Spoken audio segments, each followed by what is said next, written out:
Hallelujah. Samahan niyo po ako sa Matthew chapter 6, verse 19 hanggang 21. Sabay-sabay po natin basahin ng malakas. Dito po ay nandiyan. Ang kayamanan sa langit. Ready? Basahin po natin. Huwag kayong mag-ipon ng kayamanan para sa inyong sarili rito sa mundo. Dahil dito ay may mga insekto at kalawang na nasisira sa inyong kayamanan. At may mga magnanakaw na kukuha nito. Sa halip, mag-ipon kayo ng kayamanan sa langit kung saan walang insekto at walang kalawang naninira at walang nakakapasok na magnanakaw. Sapagkat kung nasaan, sabay-sabay po natin basahin ulit yung verse 21, sapagkat kung nasaan ang inyong kayamanan, naroon din ang inyong puso. Pagpalain ng Diyos ang kanyang mga salita. Amen. Napakaganda po ng ating pag-aaral kung saan yung Matthew chapter 5 and ngayon nasa chapter 6 po tayo. Ito po yung simula ng ministry ni Jesus sa mundong ito. Around 30 years old siya. Nagsimula siya sa kanyang ministry at pinakita dito sa ating pag-aaral na si Jesus is not only a healer, but Jesus is also a preacher and teacher. Tinuro niya kung paano ba magiging masaya ang mga tao, ang mga tagasunod niya, ang mga Kristiyano. And to be happy in life is to have that beautiful attitudes na pinag-aaralan po natin sa Matthew chapter 5 ng the Beatitudes. Pero hindi dito natatapos kung paano inaayos tayo mula sa ating kalooban, sa ating puso at sa ating isip. Kasama din dito nakikita kung tunay talaga tayong Kristiyano at tagasunod ni Kristo, yung motibo ng ginagawa natin. Are we giving? Are we praying?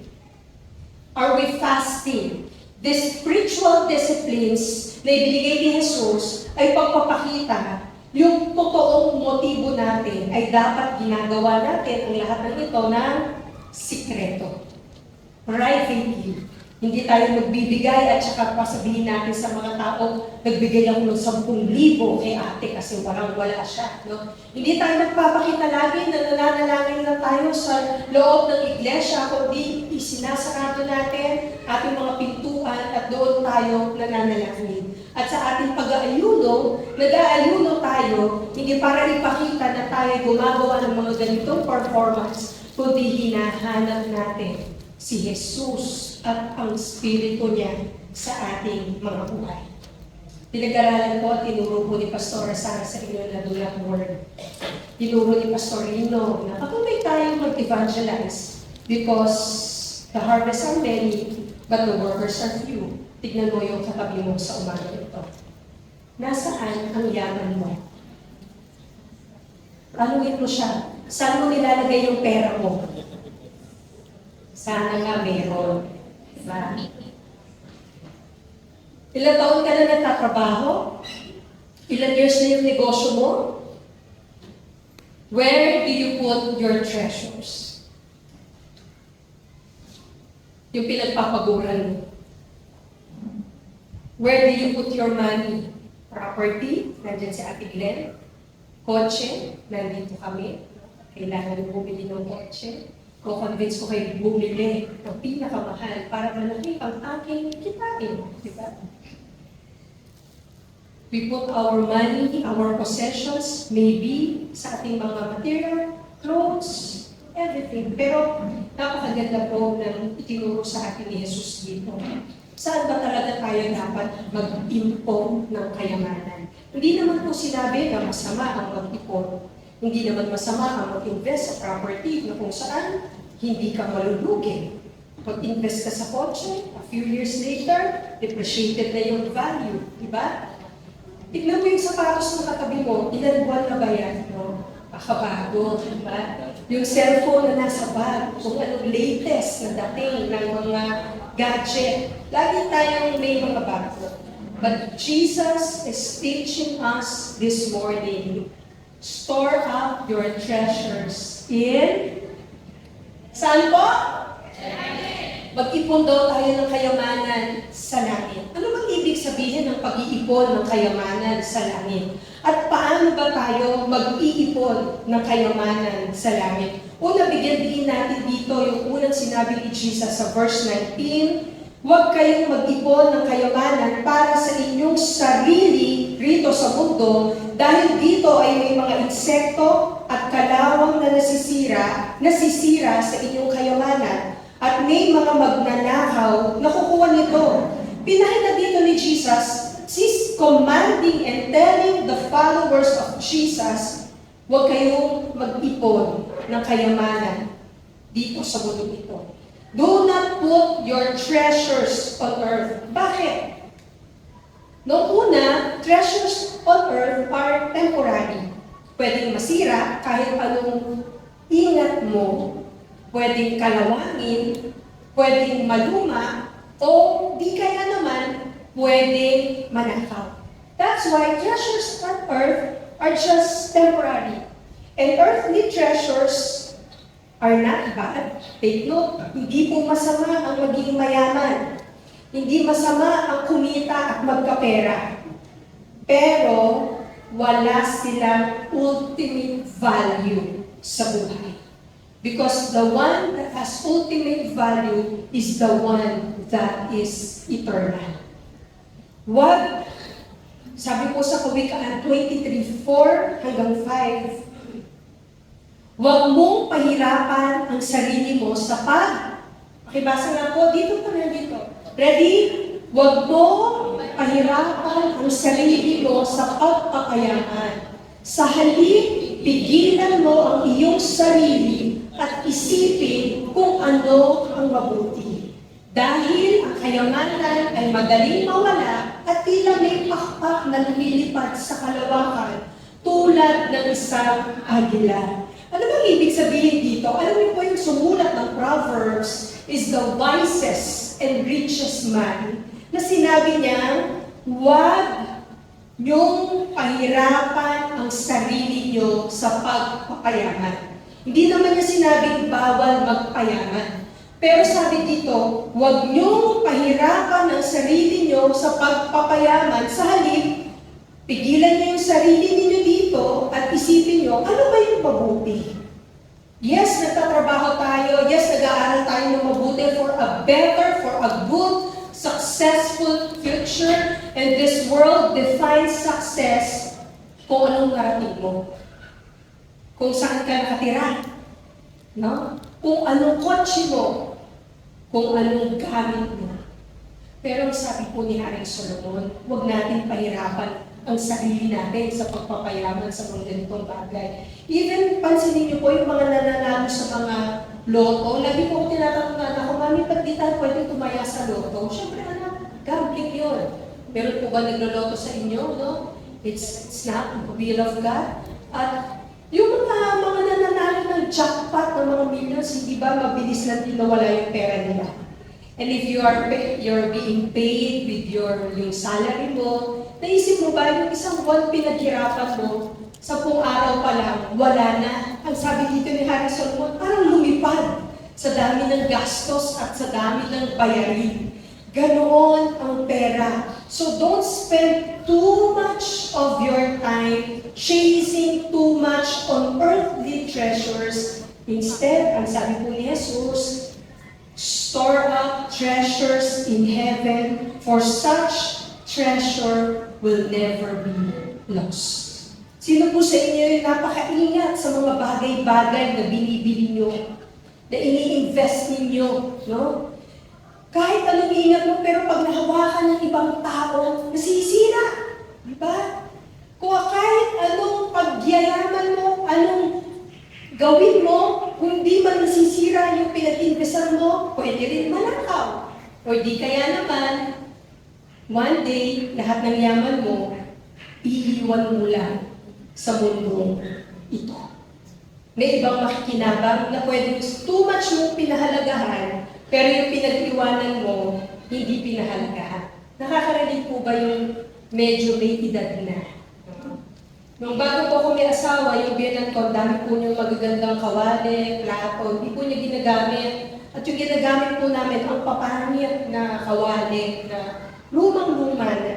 Tapos nandun na yun sa cabinet niya. Naalala ko po yung lola ko, na nanay ng mami ko. Nung namatay po yung lola ko, nakita ko po dun sa cabinet niya na hindi niya ginamit lahat ng kubyertos, yung mga kutsara tinidor, magagandang plato, tapos pinuparti-partihan nilang pagkakapatid, no? Na pinagyaman niya, pero hindi niya na-enjoy, pinanood lang niya doon sa cabinet. Sabi ko sa biyanan ko, Mami, Oma, sige ka, pag hindi mo ginamit yan, gagamitin ko yan, masisira lahat sa akin yan. Sabi niya, hinamushiki ka, ibig sabihin ko talagang bata ka. Since then, she started to use yung mga magaganda niyang gamit sa bahay. Some people are too much caring for everything that is material. Pero kamusta naman ang turo sa atin ng Panginoon? Sabi po sa Hebrews 13:5, keep your lives free from the love of, ano po? And dito lang muna tayo. Basahin mo, parang wala ko, alam niyo po, when I wake up this morning, wala po akong boses. But I believe God will heal me, no? Hindi ko po alam ngayon, pinagbabasa ko po kayo, parang nawala po kayo ng boses. Pwede po po basahin po natin ng malakas. Ready? Keep your lives free from the love of money and be content with what you have. Diyan lang muna tayo. Inutos ito na wag po natin hayaan na yung sarili natin sobra-sobra natin mahalin ang pera. Hindi naman sinabi na maging tamad tayo at wala na tayong gagawin at hindi na tayo mag-aanap buhay. Kasi ang sabi rin po sa Bible, especially for the fathers, you're worse than an unbeliever if you are not providing for your family. You need to provide. Pero ang sinabi po dito, iiwas po natin yung sarili natin na sobra-sobra natin mahalin yung pera. Sa sobrang pagmamahal natin sa pera, sobra-sobra natin chini-chase lahat dito sa mundong ito, sobra-sobra ka nag-overtime, sobra-sobra mo pinapagod ang iyong sarili. Pero hindi mo namamalayan yung spirito mo, yung relasyon mo kay Jesus, ito naman ang naglalayo sa iyo dahil you're chasing too much on earthly treasures. Alam niyo, one of the greatest promise of Jesus and always quoted is in Hebrews 13:5. Pero nakalimutan natin yung unang phrase na sinabi. Ang sabi po dito, keep yourselves from the love of money because God has a promise when He is commanding this. Do not love money. If you do not love money, you love me more than anything else. Alam niyo kung ano pong pangako ng Diyos? Because, next, God has said, never will I leave you, never will I forsake you.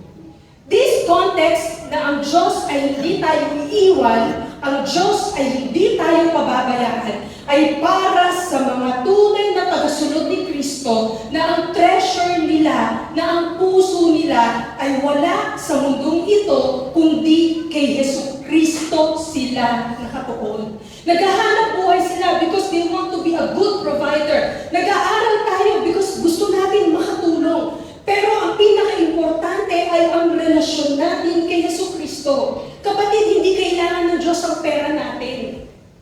Pero bakit ito inutos? Dahil napapatunayan kung nasaan ang pagmamahal natin, kung nasaan yung salapi natin, kung nasaan ang pera natin. Pero paano ba tayo makukontento? Parang normal naman sa atin na hindi nakukontento. Ano bang personality mo? Melancholic, phlegmatic. Meron po ba ditong mga tao na parang wala masyadong pangarap sa buhay? Yung okay ka na dyan, ipakitaas nga po yung daliri para ako lang kumakain. Pastor, kontento na akong ganito. Ganito lang, uupo, ihiga-higa. Okay, meron po bang ganun sa inyo? Majority of the people, we want more. We want to have more. That's our nature. Pero how can we learn contentment? There are just few na I want to share. For us to be content, strive to live with less rather than desiring more. Dati, 5,000 lang ang allowance mo. Ngayon, may 20,000 ka na. Yung 5,000, sakto na. Pero nung may 20,000 ka na, sakto pa rin. Subukan mo magka-100,000, sakto pa rin yan. Why? Nababago ang ating lifestyle. Ang tanong, saan napunta yung lahat? Na-flush ba sa toilet? Kasi kinainan natin ng lahat. Ang pinakamasasarap na restaurant na hindi natin nakainan nung tayo yung mga estudyante pa. No? Nilalagay ba natin sa mga air travel natin na tayo nagliwaliw at nagpasarap? Pero ang sabi ko dito, to learn contentment, kailangan daw natin matutunan to live less, no? Rather than ang dami kong gusto. Kaya yan mga online shopping, di ba? Hindi tayo pipigilan gumastos. Tuturuan tayong bumili ng bumili. Kasi may bago na naman. Mura kaysa sa shop mo bibili. Mas mura pag online. Tinuruan tayo mas gumastos. Pero to learn contentment, huwag na tayo masyadong marami pang gusto. Kung meron ka na ng isa, huwag mo nang palitan agad ng bago kung hindi pa naman sira. Amen po ba? Kaya sirahin mo na para makabili ka na ng bago. No? Sino po yung galing sa inyo? Yung gusto sira-sira bago bibili. Kaya yung iba naman, iko-convince tayo na bumili na tayo para hindi masira. Maraming magagamit. Diba? Be a giver. To learn contentment, you learn to be a giver. Remember this, generous people are happy people. Amen? Amen. Kung ikaw ay mapagbigay, masaya ka.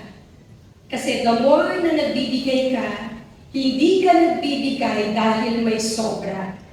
Nagbibigay ka dahil masaya kang magbigay. Amen po ba? Amen. 17 days po, we were in Korea. Kala ko po, tumaba po ako ng 5 kilos. Praise God, 2 kilos na naman. No? Dahil pagpunta po namin doon, wala pong gawa yung mga tao, kundi libre kami ng ilibre ng mga pagkain. One time, meron po naglibre sa amin, very rich man. Nilibre niya po kami ng lunch, duck. Reklamo yung mga duck na naman. Mambihira. Mga naibon na yata lifestyle ito kasi puro pinakamasasarap na restaurant ang pinagdadalan sa amin ng mga nalilibre sa amin. And then, few days after, the one who treat us with that lunch is a known factory ng mga gatas. Napakalaki po, parang buong subdivision yung kanyang property, ang dami niyang baka, parang 1,000 baka yung meron siya. Pero alam niyo, I appreciate that. But one day, we went to another province. Pero po kaming na-meet na 2 matanda. Ito pong 2 matanda ito ay napakasimple. No? Yung kung, alam niyo naman, makikita natin sa itsura, yung pong sapatos nila, sira-sira na. Yung bag niya, lumang-luma at butas na. Pinuntahan po nila kami at nilibre nila kami ng rides. No? Hindi ko po sila fully maintindihan yung kung aking sister-in-law, nagre-reklamo siya. Bakit lahat kami ililibre, dapat daw yung mga bata nila. But in short, hindi ko po alam, sikat pa na yun, yung Lugi card, Lugi card, yung ganyan. And it cost a lot na binayaran nila po yun. Ang dami namin, buong Parks family, that ride cost a lot. And then after that ride, pumunta po kami sa isang lugar ng restaurant kung saan first time ko lang po na-experience na yung flowing po ng food, kala ko tapos na. Pero 2 oras at kalahati, dating pa rin ng dating yung mga pagkain. You know, it touches my heart because these 2 old couple, they were very simple, but they give the best to our family. I think they spent around 70,000 for just 2 days para mapasaya yung aming pamilya. And I appreciate it so much because I know maybe everything they have, they give it to us because they believe they are putting their treasures in heaven because we are servants of God. And they want to give They believe we deserve the best because we are serving the Lord. Generous. Sabihin po nga natin sa sarili natin, be a giver. To be a giver, hindi mo kailangan magkaroon ng sobra. To be a giver, whatever is in your hand, you can give it. It's just your choice. Ibibigay mo ba o hindi? At pangatlo, for us to learn contentment, be thankful for what we have. Maging masaya po tayo kung ano yung meron tayo. Lord, salamat sa meron ako. Huwag natin laging hanapin kung ano yung wala. Wala nga eh. Be thankful. These three will help us to learn contentment while we are working on earth. And Christians that are materialistic, nakikita po sa ating mga ginagawa kung paano tayo mamuhay. Kung saan natin nilalagay yung ating kayamanan. Marami po mga Kristiyano are still insecure. They love money. It doesn't matter kung mayaman ka na o mahirap ka pa.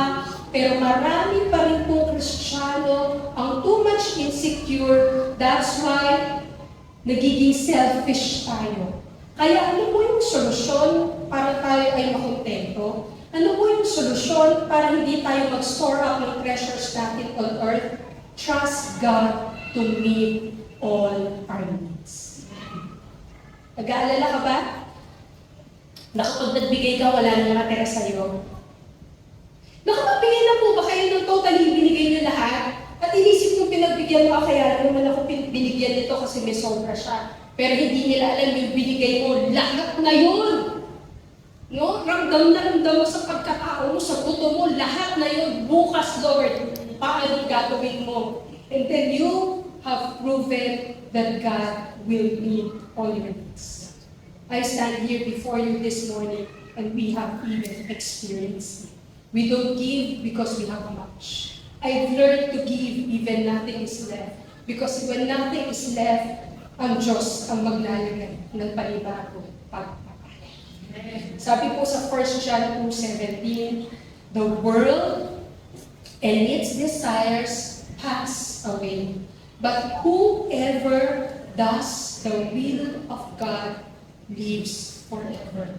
Kapag masyado mong dinidesire ang kayamanan sa mundong ito, yung sinful pleasures ng iyong katawan, and it's just so intense na gustong-gusto mo yun. Gustong-gusto mo mapa sa akin yun. Gustong-gusto kong ma-experience yun. Probably, itong mga gustong-gusto mo sa mundong ito, makuha mo man, pero mawawala lang din. Tapos na, kuha mo na yung pleasure, okay na. Nung nakabili ka na ng gustong-gusto mo, excited ka habang na-unbox mo. Diba? Tapos habang binibili mo, binibidyo mo pa. Habang binabayaran mo, sarap ng feeling. Diba? Pero pagkatapos, ganun pa rin. The Word of God is so true. The world and its desires all pass away. But if you are doing the will of God, you will live forever. What does it mean? It may be difficult for you to believe that God will provide. It may be sometimes you are doubting God, mangyayari ba yun? Hyper faith, too much, no? Because you're just doubting and you don't want to believe. Pero yung conviction po ni John na sumulat nito, sinabi po niya na lahat sa mundong ito ay mawawala. Pero ang sino man gumagawa ng kalooban ng Diyos ay magbubuhay, magpawalang hanggan. It talks about the life of Jesus. The life of Jesus, His ministry on earth, and after His ministry, His death. Pagkatapos yung pagmatay, anong nangyari? Muli siyang nabuhay. At ang patunay nito, tayo, kung talagang si Jesus ay nasa ating buhay at sinusunod natin siya, hindi lang basta nagbibigay ka ng pera, hindi lang basta nagbibigay ka ng tithes, hindi lang basta generous ka, kundi you are living right sa harapan ng Diyos kahit walang nakakakita. You are praying sa harapan ng Lord at yung kalooban mo, O Diyos, at hindi yung kalooban ko. You are fasting because you want the will of God na magawa mo sa buhay mo. Then you will And when you have this mindset, you will stop storing up treasures on earth and you will begin to store up treasures in heaven. Sabi po sa verse 20, sa halip, basahin po natin.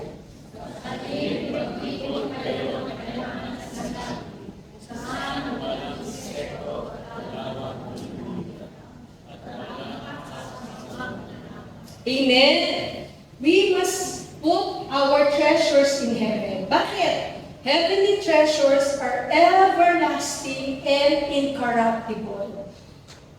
Hallelujah. Ang ating pag-iimpok ng kayamanan sa langit ay magpawalang hanggan. Minsan po, nag-usap po kami sa tao ng aking asawa. Sabi niya, nangingit naman ako sa church nyo.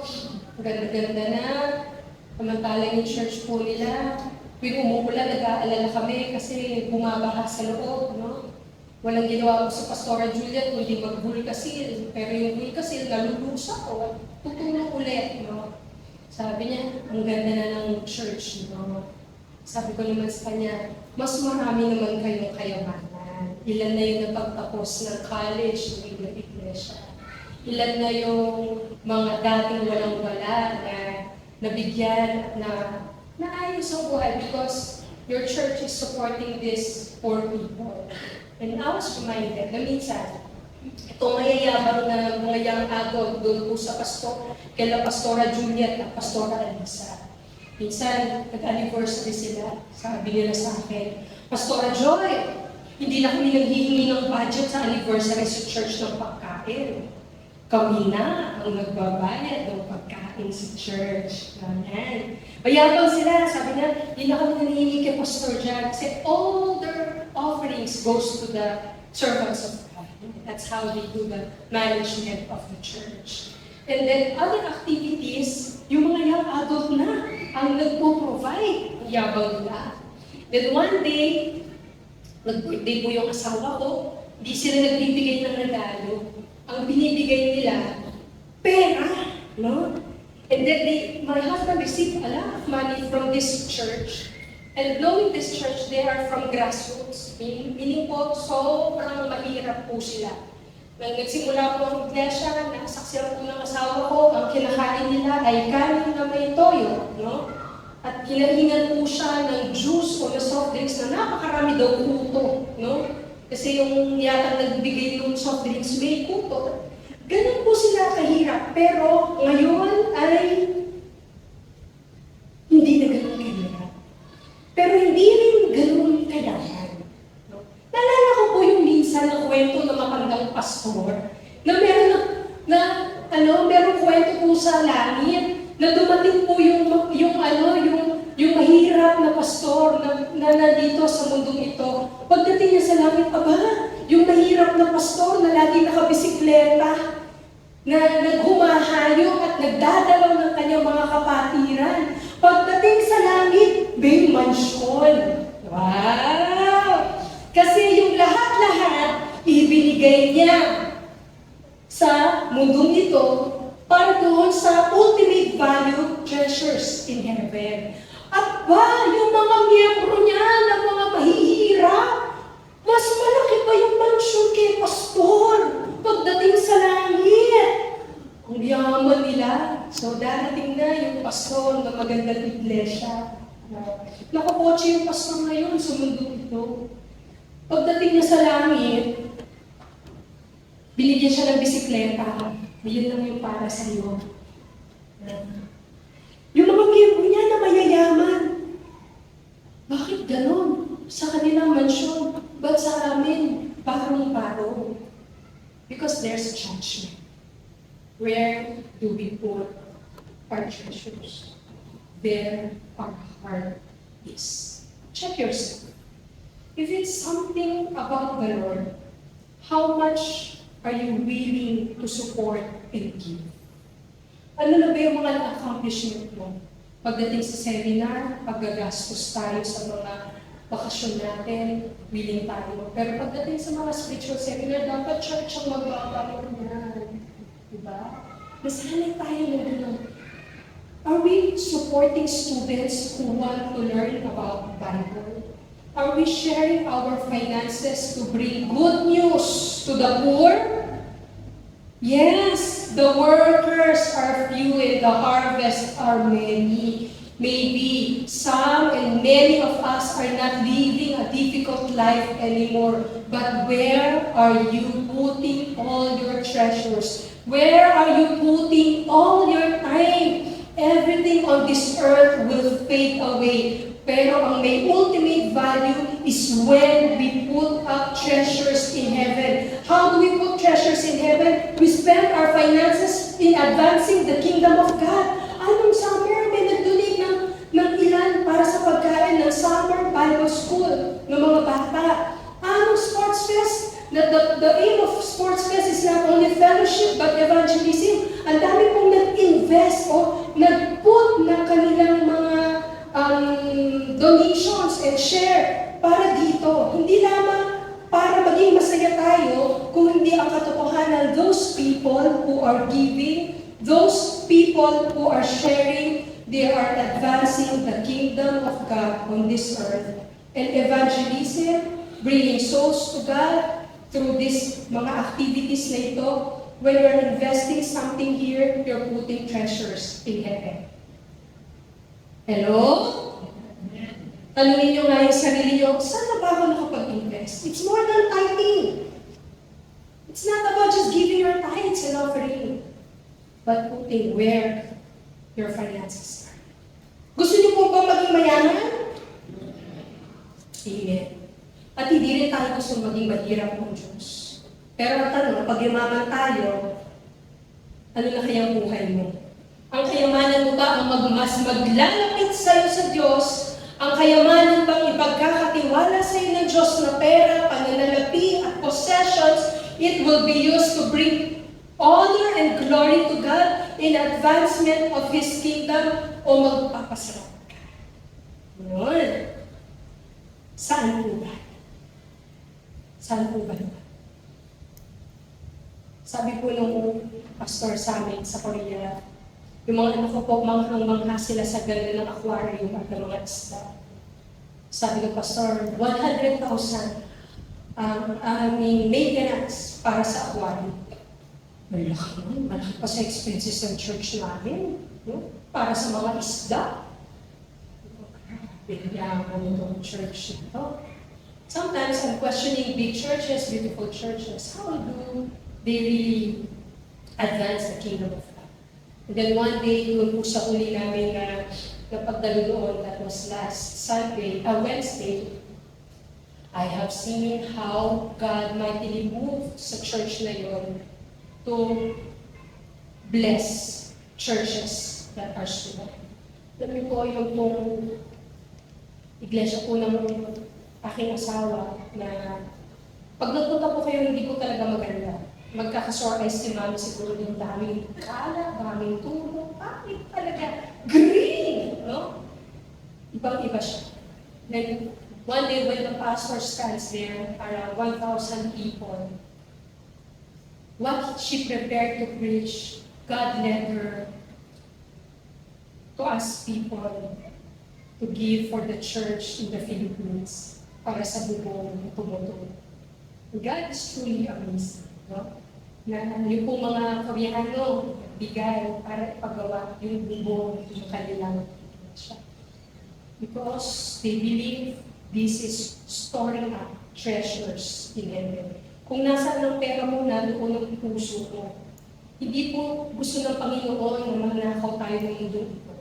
Kundi ang gusto ng Panginoon, pagyamanin tayo para habang yumayaman tayo, alam natin kung saan natin ilalagay ang yaman natin. Tanungin ko po kayo, kung magka-1 milyon kayo, ang gagawin. Pero pag may 1 milyon ka na, gusto mo magkaroon ka na ng 50 million, anong gagawin mo? Bilang ko kahapon yung asawa ko, if you have money, what would you do? How much? Sabi niya, 100 million? I will build a bigger church than CCF. Sabi niya. Sabi ko, hindi ko alam. Pagdating ko somewhere in the middle of meditating, God just put in my heart, I want to buy the property beside Him.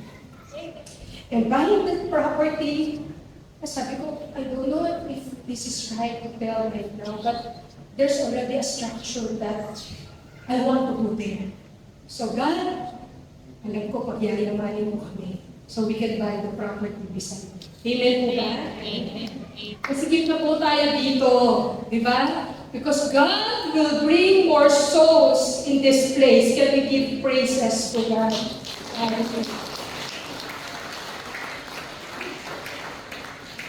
Hindi po ako mahilig mangarap. Hindi po ako mahilig sa material na bagay. But lately, sabi ko, Lord, gusto kong yumahan.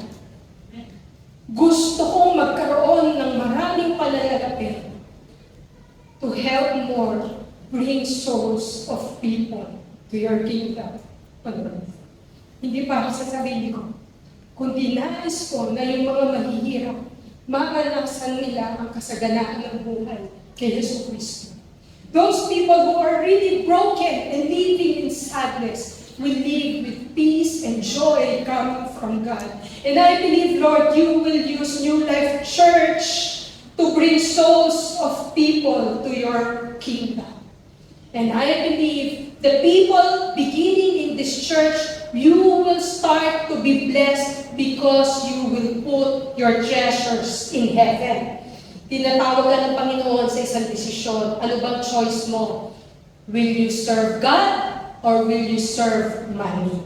Meron po tayong choice. Sabi, ang mata ang nagsisilbing ilaw ng ating katawan. Kung malinaw yung mata natin, maliliwanagan yung buong katawan natin. Pero kung malabo ang ating mata, madidiliman ang buong katawan natin. Sa verse 22 to 23, kaya kung nagsisilbing ilaw mo ay walang ibinibigay na liwanag, napakadilim ng kalagayan mo. Ano ba ibig sabihin nito? Sinasabi po ni Jesus na yung mata natin ang ilaw ng ating katawan. Kung yung mata mo malabo, kung yung mata mo madilim, you are living in a dark world. Madilim ang buhay mo. But if your eye is good, maliwanag ang paningin mo, your whole body will full of light. Ano po ba yung idea na to? Bakit binigyan din dito ni Jesus yung tungkol sa mata? Yung meaning po ng eye in Greek, it talks about being generous. And not only being generous, it talks about being single-minded. Yung mata daw natin, kapag maliwanag, you learn to be a giver. Yung mata natin, kapag may liwanag na nagmumula sa Panginoon, nakafocus ka sa purpose ng Diyos para sa buhay. Yun yung nagagawa ng mata. Pero kung madilim ang mata mo, hindi mo nakikita ang lahat nito. So being generous sa buhay natin, the more we give, the more we are blessed. Because when you become a giver, you will be more happy. You will be more content with what you have. But if we are generous, if we are not generous, yung whole body natin nagiging madilim. Alam mo, kung hindi ka pa rin mapagbigay hanggang ngayon, kailangan mo mapalaya doon sa greediness, sa pagiging makasarili, sa pagiging selfish. The more na hindi ka natututong magbigay, kung sarado pa rin ang iyong palad, wala kang ma-receive na outpouring blessing from God. Amen? Naniniwala po ba kayo na kahit anong galing mo, pwedeng pigilan ng Diyos ang blessing sa iyo? Pero meron naman sapat, susweldo ka. Pero kapag ka nagsimula ka magpakumbaba at isurrender mo sa lahat sa Panginoon, and then you're even working and doing your business, you're not just blessed, but you're surrounded with the favor of God. Because God can see your heart. God knows where your heart is. There you put your treasure.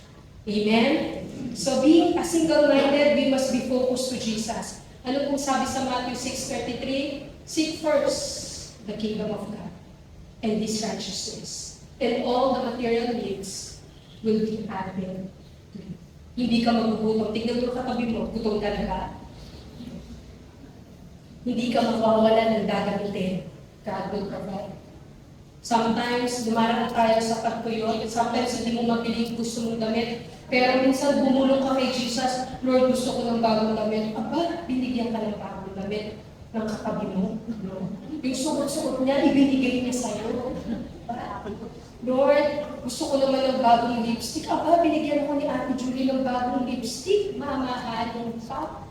Small whispers. Why? Hindi ka bumibili ng luho mo para ibigay bigay sa gusto ibigay ng Diyos. Pero yung mga luho mo na gusto mo na hindi mo mabili, somebody will give it to you. Amen? Amen. Have you experienced that? Amen. Kung hindi pa, I challenge you, be a giver. Listen to the voice of God. Para saan yung hawak mo? Para kanino yung hawak ko? Siyempre, you need to provide for your family first. Provide for their needs. And help somebody. Alam niyo po yung spiritual vision natin has the capacity to see clearly what God wants us to see. It depends sa'yo, Lord, open my eyes to see what you want me to see. Lord, open my ears for me to hear yung voice mo. Lord, open this heart na naman yung gusto mo magawa ko. Nandun po ba tayo sa punto ng buhay natin na ganito ang ating panalangin? Kapag nanalangin ka ng ganito, there will be a breakthrough of blessing in your life. Put your treasures in heaven, so there will be no more darkness in your life. Choose who will you serve. Sabi po sa verse 24, dito po tayo magtatapos. Basahin po natin na malakas. No one can serve two masters. Either you will hate the one and love the other, or you will be devoted to the one who despises. You cannot serve both God and money. Amen. Paano po natin malalaman kung nasaan ang puso natin? Nasaan ang yati? Where do you spend too much of your time? Where do you put your mind? Let's ask ourselves, mahal ko ba talaga ang Panginoon?